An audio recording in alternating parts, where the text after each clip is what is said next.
Hello everybody, my name is Maddie and welcome back to another episode of YN Adventures. On this episode we're going to be reading through Christmas Quest by Magic Forever. The original fic is going to be linked below, and I just want to give my usual disclaimer to, say that we're not here to make fun of anybody or bully anybody. We're just here to have fun, so please don't send OP any hate. Alright, let's dive in. Chapter 1. Snow in Florida. Once upon not too long ago, on a warm holiday night in Florida, 7-year-old Heidi sat in her room, wishing for snow. A bit pointless given the location, but she was young and didn't quite know that yet. Her iPad playing White Christmas sung by Bing Crosby, she desperately wished while gazing up at the slightly clouded sky. But sleep wasn't too far off, and soon she gently nodded off. Something small and cold tickled her nose. Still asleep, she brushed it away. It happened again, this time on her eyelid, and she woke up to the most delightful sight. Snow blanketing the large backyard, and with a soft giggle she tiptoed out of her room and into the white fluff, not really caring how cold it was. That's when she started to dance. It was a simple sway, really, her flaming red hair dancing in the chilly breeze as her bright green eyes sparkled with such simple childhood happiness. Just as she fell on her rump with a little giggle, a light came on from inside the house. "Heidi, please come inside, it's freezing." The little one stood, only realized something. "Mommy, I lost Avery." Avery was a green bunny and her favorite plaything. "You can look for her in the morning. Now please come inside." And with a sad sniffle, she trudged back inside. Sobs quickly followed. Later in bed, cheeks tear-stained and eyelids trembling, Heidi was on the verge of sleep when someone slipped Avery into her grasp. She recognized the fabric beneath her fingers. Her eyelids fluttered open slightly to make out a dark figure she somehow knew wasn't her mother. "Thank you." Sleep consumed her, but not before she heard an unfamiliar voice whisper, "You're welcome." Oh God! Chapter 2. 9 years later. Heidi's POV. Sometimes I wonder why I even bother being with family for the holidays. I know it sounds cold-hearted and everyone says there's no place like home for the holidays, but that's not how I feel. My home for the holidays is hanging out with my BFF Ashley's place and her mom's chocolate chip cookies and their Roku TV. Holidays at my place have always been awkward for special reasons. But my mom said this year I had to stay under her roof until the day after Christmas, which ultimately eliminated my plans to stay away from home by sleeping over at Ashley's. I don't see why you're complaining. Even I like hanging out with my family around Christmas time. I rolled my eyes at Ashley, even though she can't see, since we're on the phone. Your family has all the comforts to get along in. Mine doesn't. She sighed. I can almost feel it. Either way, I couldn't sneak you in even if I wanted to. Dad's arranged to take us all to Disneyland. It's been mine and Bailey's dream since we were 4. Bailey, Ashley's 11-year-old brother, a stubborn 6th grader whom I found out new things about every day. "You sure your parents can't slip me in?" "We're not that rich. Anyway, I gotta go finish packing. I'll test you." The dial tone seemed to mock me before I dropped my phone on the bed with a sigh. So that's it then. I'm stuck here for the holidays. With a loud groan, I fell back on the bed, head tilting one way to look at my old green bunny, Avery. I'm not sure why I still sleep with her. I got her at a thrift store when I was 3 and I haven't parted with her since. There's something about that faded pistachio toy that stopped me from giving it away every time. I reached over and held her to my stomach before dangling her above me to look into her black button eyes. "What is it about you that keeps me from letting you go?" I didn't expect her to answer, but somehow I wished she could. A bit later I was outside with Avery in my arms, gazing upon the upcoming sunset as a light winter breeze played with the ends of my waist-length red hair. The way the clouds rolled overhead along with the crisp cold Christmas air made it feel like snow was coming, but in Florida that was a pointless thing to wish for. I saw snow once, when I was 7. It was a few days before Christmas, and I was up late wishing desperately to see the land covered in white. Then, after dozing off, I was awakened by snowflakes alighting on my face, and lo and behold, the backyard was a winter wonderland. I remember how happy I was to run outside, playing in it until my mom called me back in. Somewhere along the line I had lost Avery, but later someone came into my room and slipped her back into my arms. The last thing I remember is a voice answering my thanks and Avery's cloth body, cold from the snow. "But who was that figure that brought you back to me?" I whispered, stroking Avery's ears and wondering. Chapter 3. Christmas magic isn't real, right? It's finally Christmas Eve. Oh joy. In case you haven't noticed, I'm being sarcastic. While walking up the block, I was reminded of how bland my life is. I don't know what I really want to change in it, but I wish something would. It won't be a snowstorm, that's for sure. I glanced up at the clouded sky, one that would have excited me years ago. Now I sadly sighed, breath mingling with the chill, resulting in a familiar misty cloud. Is it too much to ask for a white Christmas? I asked no one in particular as I glanced at the decorated yards of each house I pass. For as long as I can remember, that's what I've wanted around this time of year. And I did get it, but a lone tear fell down my cheek before I could stop it, several others following as I sat on the curb of my home, taking a moment to let them fall as they gently chilled my skin. Night fell quickly as it does on Christmas Eve, and with it came the excitement of all young believers, including my 7-year-old brother Noah. Oh, Heidi, wouldn't it be something to catch Santa on camera? Then we'd know he's real and you wouldn't be such a non-believer. I rolled my eyes at the little freckled brunette brother of mine. I'm 16, Noah. I think I'm entitled to stop believing if I want to. He shook his head with a little smile, as though he knew something I didn't. Kids, I'm heading out now. Be safe.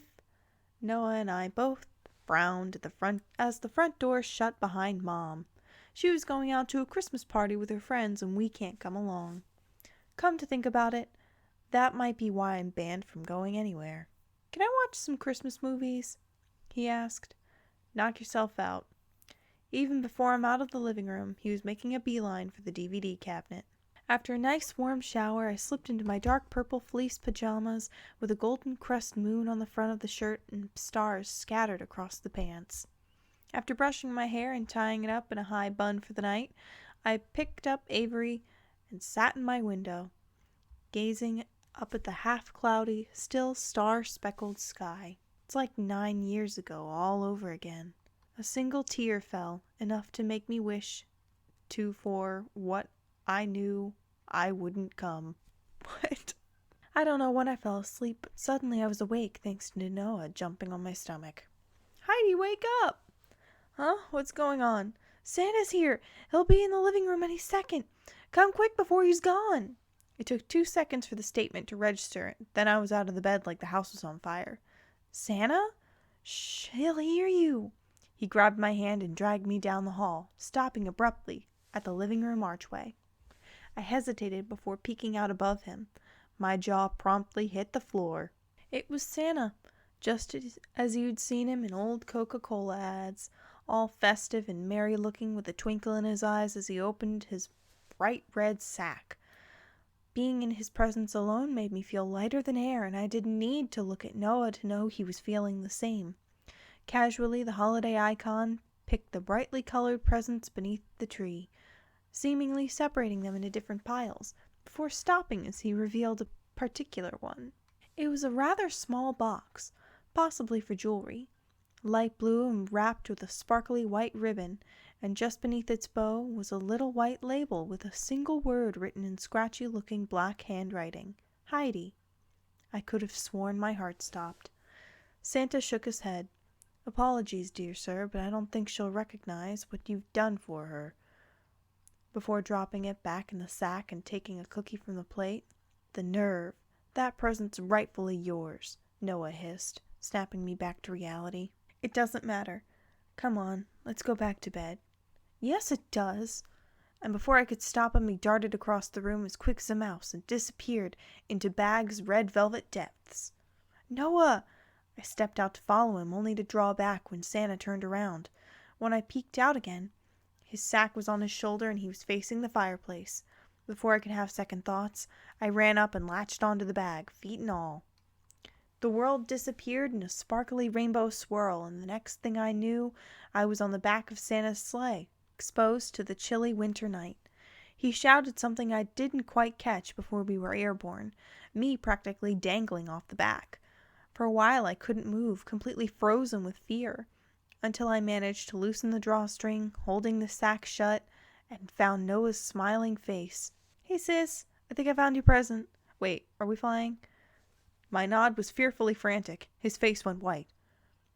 "But right now, you just have to try getting out of there so we can—" Then the sleigh jerked sharply, causing one of my hands to lose its grip. "Heidi!" Santa finally noticed us. "What are you two doing here?" Noah squirmed until his arms were out of the bag, attempting to pull me up. "Heidi, hang on!" "I'm trying, Noah, But another jerk disconnected my hand from the red velvet. "Heidi!" The flying object soon faded into the snow-laced wind. Down I fell, hair whipping around the sides of my face. Almost too soon I hit the ground hard. Ow. Then everything went black. Chapter 4. Snowmiser. Oh god, here we go, everyone.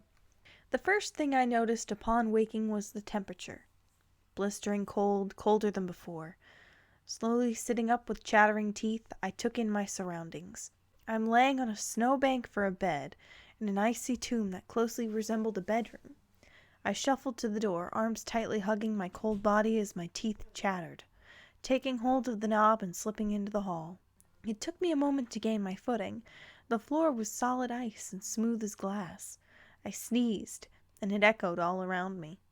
Just as I'm about to cry, something darted out and around a corner too quickly for me to see what it was. The need for answers kicking alive, I took off after it. After going down a few halls, I came upon an ajar door and carefully peeked inside. It appeared to be a throne room. A large ice block carved into chair sat up against one wall. Running all over the place are tiny men dressed in blue, their skin like ice and hair like untouched snow. They were putting up decorations of baby blue and snow white, ice flowers so neat and proud, snowmen cutouts with little specks of brown that made up the face, and the loveliest strings of snowflakes I ever saw. Part of me wanted to reach out and touch one, just to see what it felt like. Then someone came through the double doors across the room and I pulled back. The first thing I noticed about the new arrival is that he's taller than the rest of them. His narrow, snowy face has a nose like cut cheese with icicles hanging from it. From an unknown source, music began to play, and with a wide carnival straw hat and a crystal baton, he started to dance and sing. "Well, boys, how was that? Never mind, I'll try again later. How are those decorations coming along?" He glanced over them while tapping his pointy chin. Something's missing. One of the mini icemen spotted me and tugged at Miser's scarf before pointing at me. I quickly pulled back, but it was too late. "Is that our special guest?" Slowly, I peeked out. "Aw, don't be shy. Come on out so we can see you." I hesitated before slowly sliding out. Much better. I fiddled with my fingers, childishly refusing to meet his gaze. "I'm sorry I came so soon. If I had known about the song, I would have waited." "It's fine," he said, casually waving me off. "At least now I finally get to talk to you."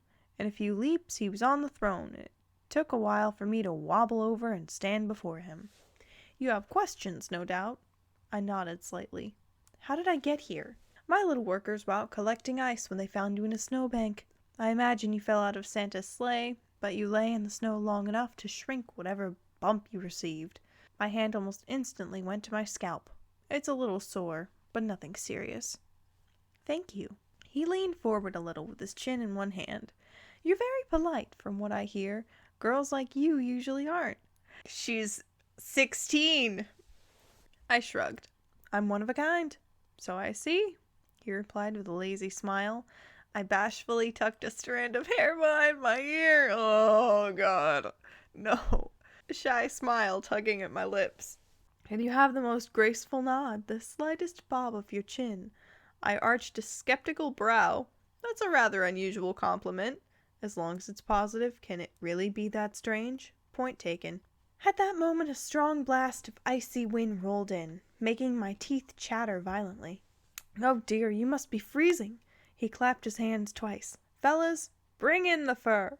Several seconds later, a few of his workers came in holding a large white fur coat on their little shoulders. He swept it up effortlessly with one hand and approached me. I smiled faintly before turning so he could rest it on my shoulders. He fingers alight over it as I slipped my hands through the sleeves and pulled it tightly around me. As I turned around while buttoning it up, my eyes...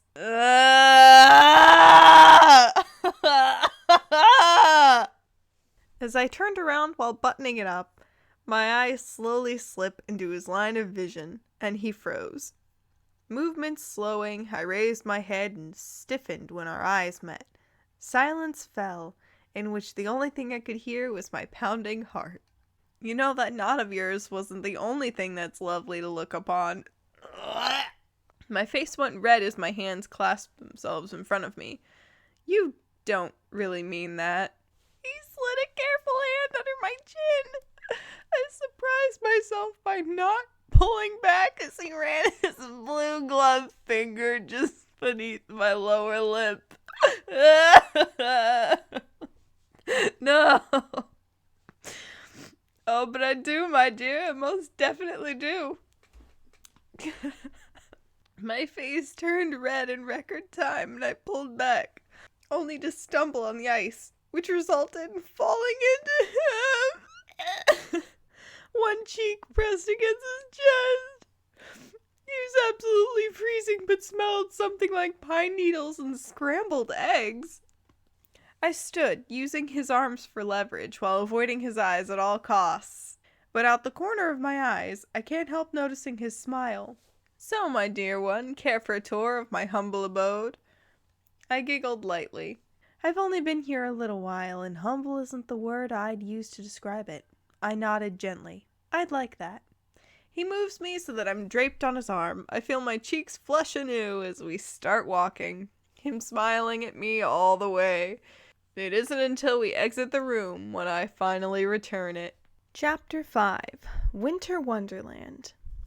When I was younger, one of my favorite scenes in Christmas movies were the ones when the children would go out to play in the snow and discover something magical. While I didn't know Frosty was nearby, I was kind of excited to view the ultimate snow playground. The inside of the palace was beautiful, an ice sculptor's dream, but I don't think I paid attention until we entered the garden, where I could finally let go of his arm and walk around. Because there was snow everywhere, the blue icicle trees may have been without leaves, but loaded with its wet fluff. The ground was layered with it so that it almost reached my knees. It looked like something right out of a Christmas special, and I loved every inch of it. "Oh, Snowy!" I exclaimed while turning back to him. "It's beautiful!" I'm not sure if he blushed. His eyes bashfully swept downwards, and he turned his toes nervously in the snow. Thanks for the compliment and the nickname. Now it was my turn to feel embarrassed. Oh, did I say that? No, it's all right. I kind of like it. I felt like the whole world was laughing at us right now. Do you maybe want to learn how to skate? He asked, gesturing to a decent-sized frozen lake at the center of the frozen trees. I was relieved for the distraction. Yeah, I'd like that. He smiled, and with a flick of his wrist, I was wearing lilac skates with white blades. Ah, Barbie Magic of Pegasus reference, perhaps? I smiled as I looked back at him. I noticed you're wearing purple, so I thought maybe that's your favorite color. I can change them if you want. No, they're lovely. There was an awkward little pause before he slid out onto the ice and held out a hand. Shall we? I smiled softly, eyes twinkling. We shall. And I took his hand. I might have fallen a lot that day, but to be honest, I don't remember half of them. All I could think about was the lilac skates. He was so considerate. He could have made them blue or white to match the snow, but he didn't. He paid attention. She nodded as he gave a direction about how to point your toes out. What a nice guy for someone made of ice. For a brief moment, an air of sadness drifted over me until I stumbled and found myself pressed against him yet again. We shared a light laugh that died off when I stood and found that there were only a few inches between our noses. Hey, what do you say we add some music to this lesson? He took one hand off my arm and pointed to the snow. A blast of winter wind came from his finger and made the snow into a phonograph. I giggled faintly at how old-fashioned he was. What? It plays great music. I didn't say I doubted you. And so we resumed skating as Bing Crosby's age-old voice crooned out the lyrics of Have Yourself a Merry Little Christmas. I'm not sure how I got around to holding one of his hands instead of clinging to him for dear life, but I did, and it was nice. Moving my feet in rhythm as I glided over the ice, for a moment I imagined myself as an ice princess. And then I moved my foot the wrong way and slid right into him. Sorry, he cut me off when his arm slithered around my waist, holding me against him as we sort of slow danced over the ice. The music seeping in until I felt like it was a part of me. You're not a bad skater for a rookie. I shrugged, unable to look away from his eyes. Maybe I was an ice queen in a past life. I didn't know what made me say that. I don't even believe in that sort of stuff. But he smiled and cupped my cheek. I could feel his frigid palms through the glove, but my cheek was flaming, so it evened out. Even when he gently ran his thumb beneath my eye, the cold didn't bother me in the least. Our movements steadily grew slower until we were barely sliding along, his hands at my waist and mine draped around his neck. The world around us seemed to have gone silent, like it was holding its breath, waiting. And suddenly, we had stopped. He made a move first, stepping off and offering me his hand yet again. I don't think it was until after he made the ice skates vanished when I remembered why I was here. Mr. Miser, Snowy. A shy, sad smile tugged at my lips. Snowy, my heart fluttered. You mentioned earlier that I fell off of Santa's sleigh. I wasn't alone. Now I had his attention. My little brother, he's in Santa's sack and probably at his workshop. Do you know any way I can get him back? Snowy tapped his chin as we went back inside, my arm looped in his. Soon we were back in the throne room. Getting your brother back means going straight to the jolly fat man himself. I've been meaning to meet him. Tell him how his reputation has helped Snowbiz. I giggled at the pun. Yeah, I think we can make this work. And I know just the mode of transport we could use if you're up for the challenge. I placed a hand on my chest and put on a face of mock hurt. Why, Miser? You ask as if I'm some fragile flower that can't take the cold. And even though we laughed about it as went out, inside I was once again touched by his sincerity. Chapter 6. Sleigh Ride in Santa's Workshop. Are you sure this is a good idea? Positive. Pause.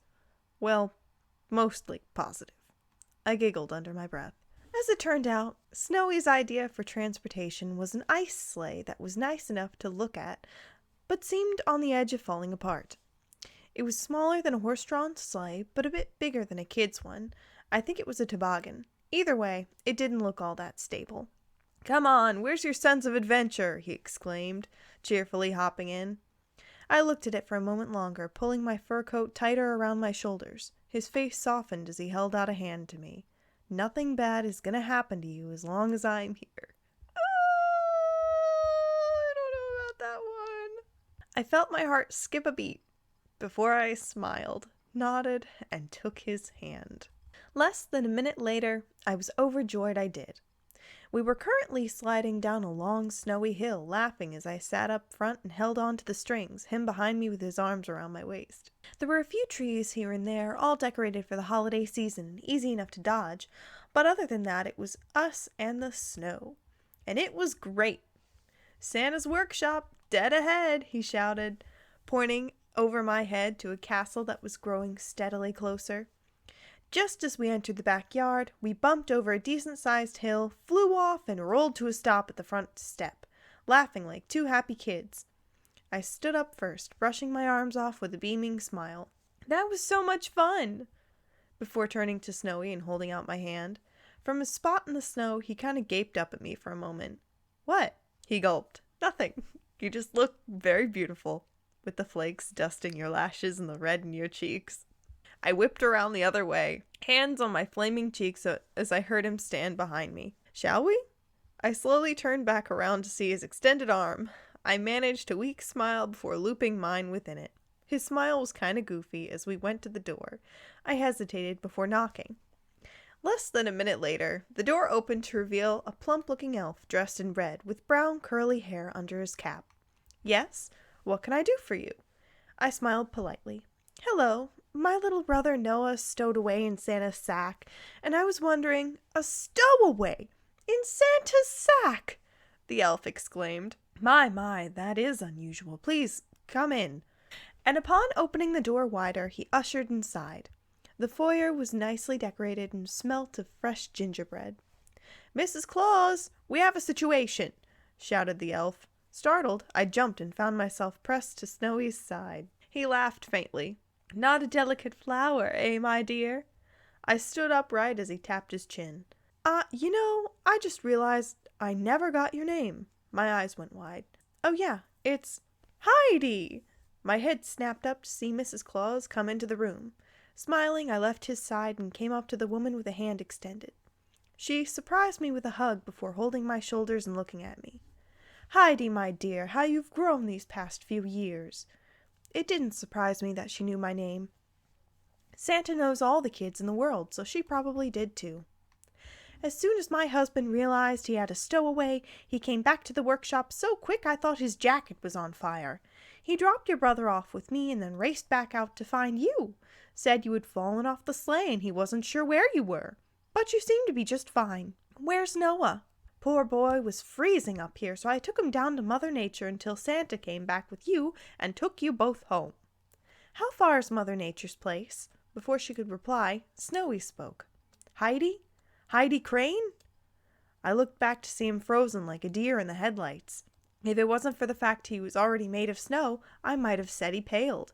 I nodded slowly. Yeah, that's me. Why? He took a cautious step back, knees shaking. I have to go. In seconds, he was out the door. By the time I regained my senses, he had vanished in a winter breeze. I looked back at Mrs. C. What was that about? There was a sad smile on her lips, like she was about to tell me something I wouldn't like to hear. Oh, he just can't believe it's you, that's all. What are you talking about? She came to my side and took my hand. Come with me, my dear. Mother Nature will explain everything. Chapter 7. The Truth. And so, hitching Donner to a small sleigh, Mrs. C and I set out for Mother Nature. I'm not sure how long the trip was. All I could think about was why Snowy left and what I could have done differently. But before I knew it, we had landed in a beautiful garden and walked up to a sweet little house. My thoughts were interrupted when the door flew open, and an all too familiar little boy came running out, calling my name. Noah! I shouted, dropping to my knees for him to run into my grasp. The hug lasted for less than a minute before I switched into worried sister mode. Are you okay? Are you hurt? Did you cause any trouble? I asked, holding his face in both hands and tilting it every which way. Oh, you needn't worry, my dear, said a woman with curly, sandy-brown hair as she came out. He was an absolute angel. Nothing I couldn't handle, being a mother myself. Yeah, Heidi, nothing she couldn't have handled, said Noah. I don't think I had ever been more grateful to hear him being a pain. So you're Heidi Crane, she said. You really are beautiful. I can see why my boys are so fascinated by you. Hey, I would just like to take a moment to remind everybody that Heidi is 16. My eyes shot wide open. Say what? Oh, yes, you don't know. Though I must say, this isn't the way I wanted to tell you. Sit down, I'll make some tea and we can talk about it. After brewing up a sweet-smelling batch of tea and everyone had a few sips, she spoke. First and foremost, you should know that my sons have been observing you for quite some time now. I choked on my tea. Please, let me explain. I paused before nodding. It all began several years ago when I was monitoring the coming of spring. In a different time, Mother Nature was hovering over a crystal ball, carefully controlling the springtime breezes on Easter morning, while enjoying the sight of the happy children running through the fields looking for Easter eggs. She had just sat back in her chair when the door burst open and Heatmiser came running in. Mother, Snowmiser froze my lake over to practice ice skating after he promised he wouldn't. Tell him to unfreeze at this instant. Mother Nature rolled her eyes with an annoyed sigh. Must you boys cause trouble? It's such a calm day and there are so many other things to do. She gestured to the globe. Take these children, for instance. All Easter is to them is hunting down eggs and eating chocolate bunnies, but they're so happy to do so. Heat Miser rolled his eyes before barely glancing at the globe, only to do a double take and run right up to it. Wait! Rewind. She jumped and did so. The scene played out. 3 children, 2 boys and a girl, jogging and laughing through the greenery. The girl was a small, sweet thing, wearing a pink dress with her flaming red hair and green eyes that sparkled happily. Who is that? He practically demanded. The girl? She lives in Florida. The 2 boys are her friends, Fred and David. Her name is Heidi. Heidi, he whispered, running his palm over the glass. What a beautiful name. Oh my God, no! We've turned both of them into child predators? Jesus fucking Christ! From that day forward, he was absolutely smitten with you. Oh my God. More than half of his time was spent watching you have fun throughout most of your childhood years. He was fond of pointing out how your hair was like fire and your eyes like the rich green grass in the summertime, and how by living in Florida you had a resistance to heat. He was thoroughly convinced you were the queen he had always wanted. What in the Lolita is going the fuck on here? She paused to laugh in a light, almost sad way. Hey, can we not enable that, Mother Nature? Oh my God. But as boys tend to be, he said nothing to his brother, afraid he would steal you away from him and make you think snow was better than heat. Snowmiser grew up not knowing a thing until one faithful night. Mother, I have a distinct feeling someone wants a white Christmas. She looked to her winter son with a playful smile. But Snowmiser, it's not Christmas.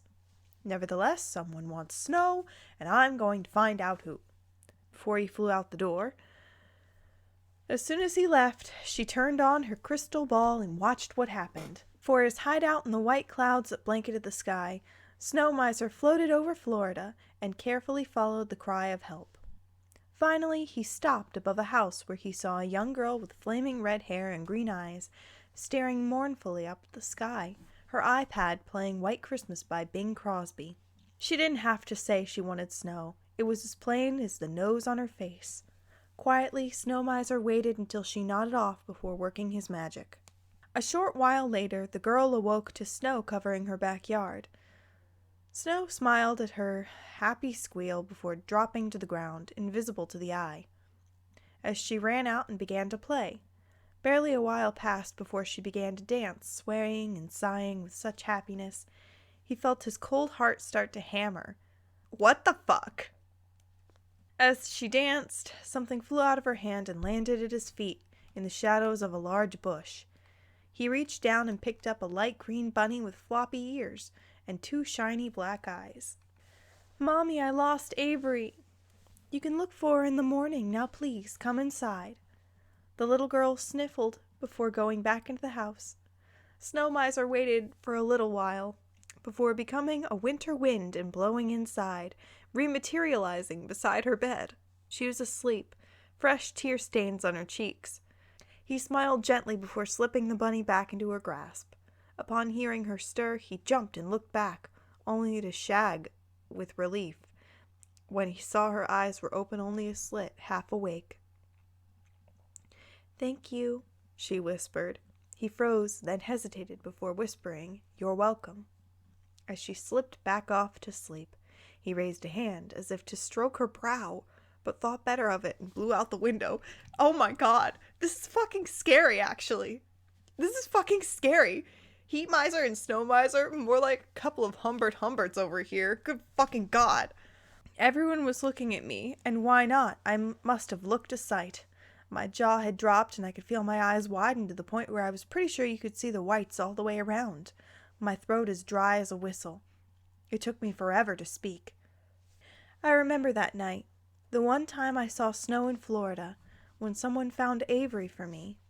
I looked at Mother Nature. That was him? She nodded slowly. Indeed. He was just as fond of you as his brother. They used to argue about you when you were in your middle school years, but stopped somewhere along the line when Heatmiser said you were more used to warmer climates. I wanted to object, but she was right. Just then, a flash of lightning hit the ground and a man appeared. He was stout with a bit of a belly, dressed in red and golden. His face was round as the sun and his hair was flames, flickering atop his head. Exhausted, he put a hand on his stomach and took a few breaths. Mother, I came as soon as I... He trailed off upon noticing me. All too quickly, I stood and faced him, smiling nervously before bowing slightly. Hello. When I met his gaze again, I was kind of frightened by how happy he looked. Yeah, those are your instincts, Heidi. Listen to those and run the fuck away. He rushed forward and took my hand in both of his. It's an honor and a privilege to finally meet you, my darling. A real treat. Ouch! I exclaimed, yanking my hand from his grasp. His skin was as hot as the hood of a car in the summertime. Oh, sorry. But something told me he wasn't. Not really. I can't tell you how long I've wanted to meet you. Ever since Easter, the year you were 6, I've been dreaming about what it'd be like to talk to you about the joys of summertime and all the exciting things to do in the Florida heat. Ah, Florida, there's no place like it. Wouldn't you agree? I felt bad for the guy. Here I was, the girl he'd wanted for so long, the one he'd dreamed a whole future on, and I couldn't fulfill that dream because I didn't love him. Looks like the cat's out of the bag. Everyone looked up to see Snowmiser leaning against a tree. He smiled and cast me a playful wink. I felt myself blush before nodding in return. Chapter 8. A Choice. You, exclaimed Heatmiser, eyes blazing as he turned to face his sibling. Yes, me, said the snowman casually as he strode forward. You didn't think just because I told you she was here meant I'd let you go see her alone. You're so pushy. And besides, he came up beside me and wrapped an arm around my waist, pulling me into his side. Maybe I find Heidi's company charming as well. Mother Nature and Mrs. C both looked at each other. My brother let his jaw drop. My heart began to hammer, even faster when he looked at me. Sorry I left so suddenly, I smiled. Snowy, It doesn't matter which one of you loves her. She must return to her home by daybreak or her parents will begin to worry, declared Mother Nature. Everyone kind of sagged upon realizing she was right. If I was to choose between either of them, it was now or probably never. How about we go with never? How about we go with never ever? How about, like that one gif of Santa blowing up the kids? He does that to Snowmiser and Heatmiser. Please, Santa, come through and kill these guys. If it's all right with you, Mother Nature, I've already made my choice. Pulling from Snowy grasp, I walked up to Heatmiser with the most gentle smile I could offer. Heatmiser, after hearing the story from your mother, I can understand what I must mean to you, but I'm afraid I have to turn down your proposal.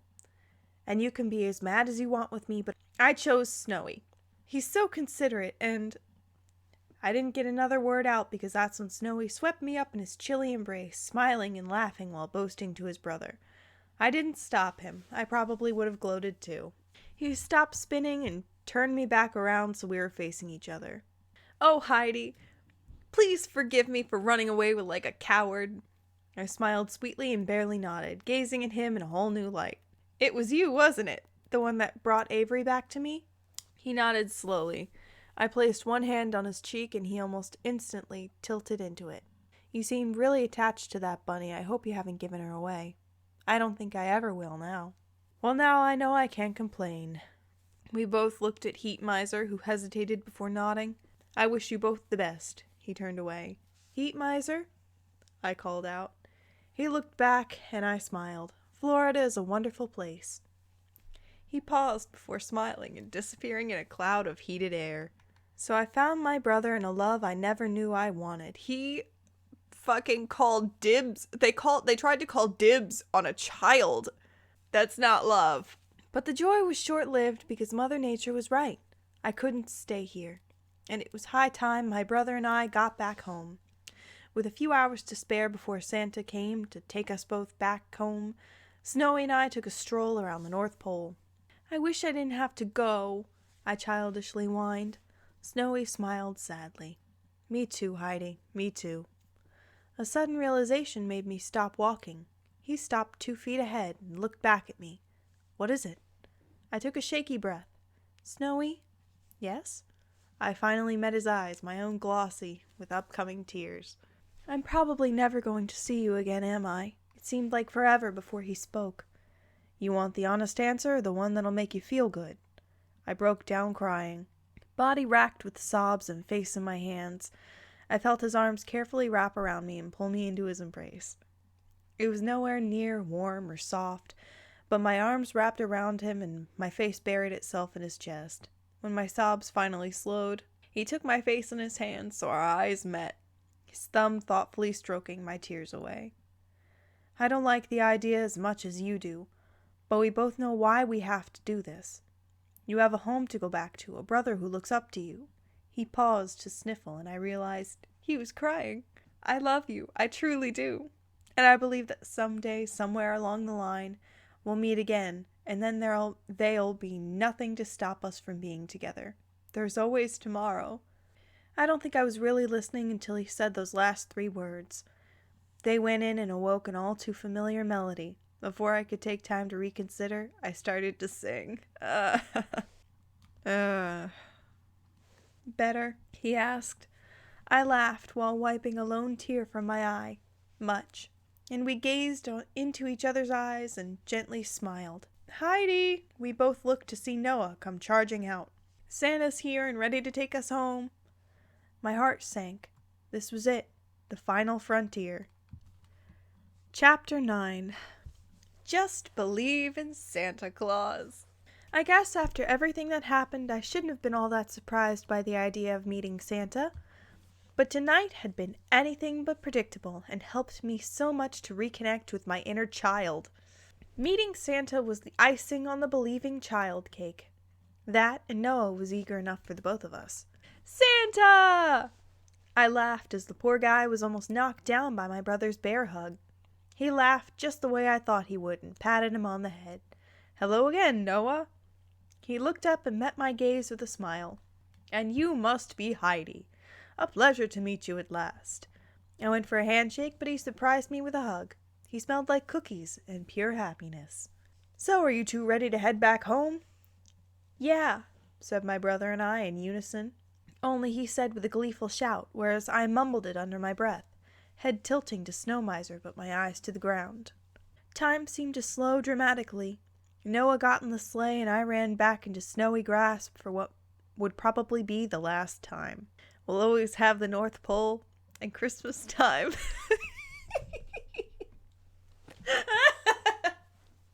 Okay, let me try that again. Fuck. Oh my god.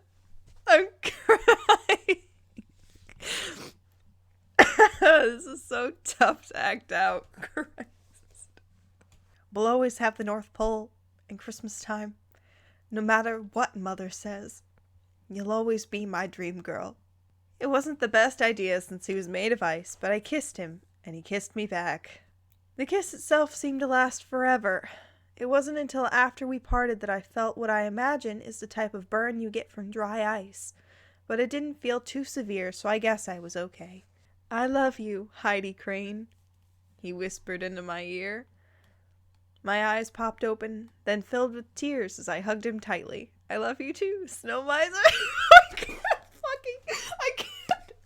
I can't say that with a straight face. Fuck, I can't. I'm sorry. Oh my god, hold on. Let me try that again. Let me try it again. "I love you too, Snowmiser." Finally, I pulled away and slung myself into the sleigh. Santa flicked the reins, and as we started moving, Snowy ran beside us.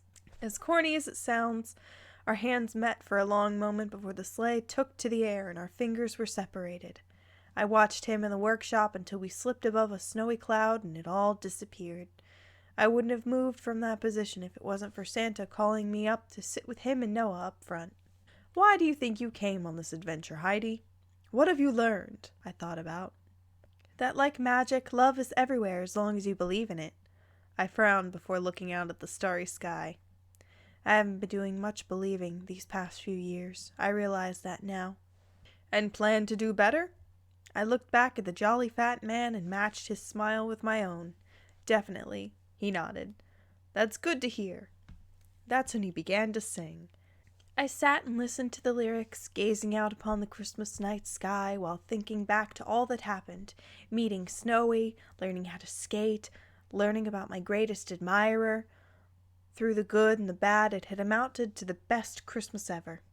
I yawned as the song stroked my spirit and made my eyes droop. It seemed there was a whole chorus of gentle voices singing to me.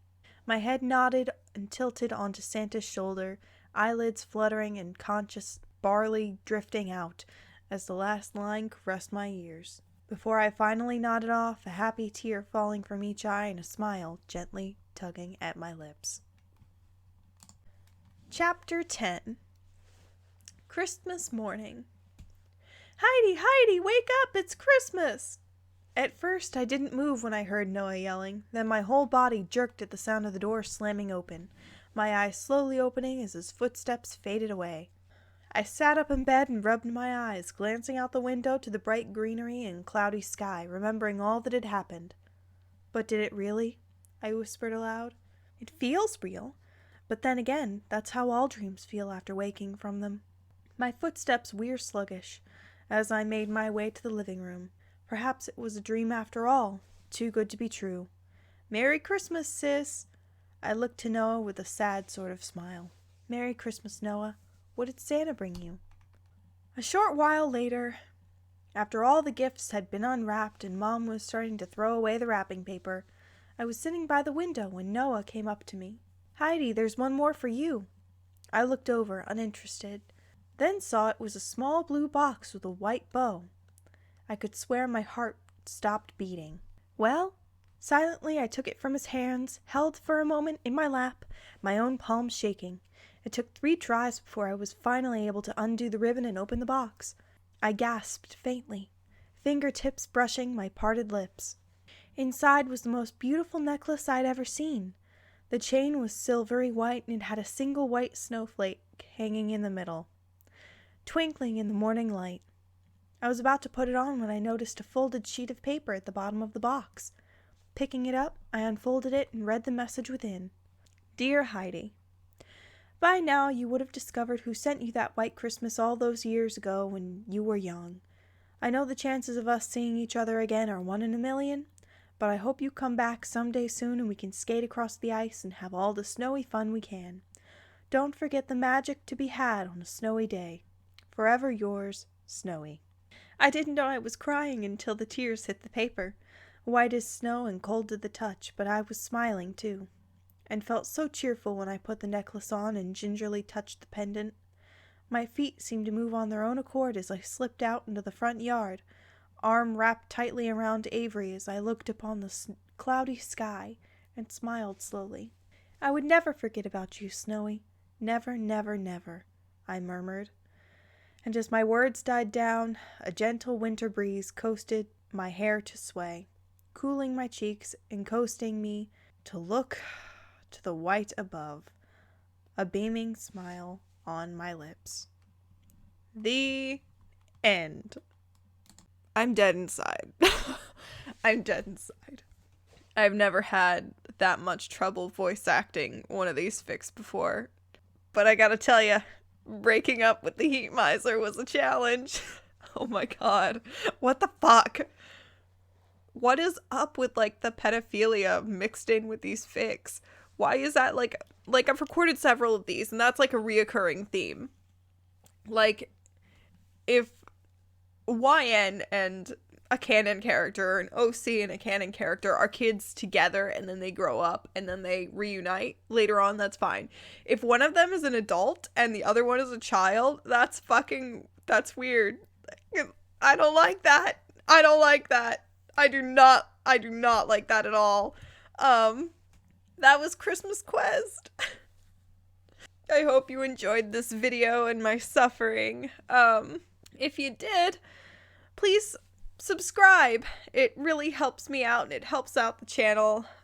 And if you have any specific fanfiction or story that you would like me to read, narrate, and react to, please leave it in the comments down below and I will go and check it out. Thank you so much for listening. I'll see you next time. Take care.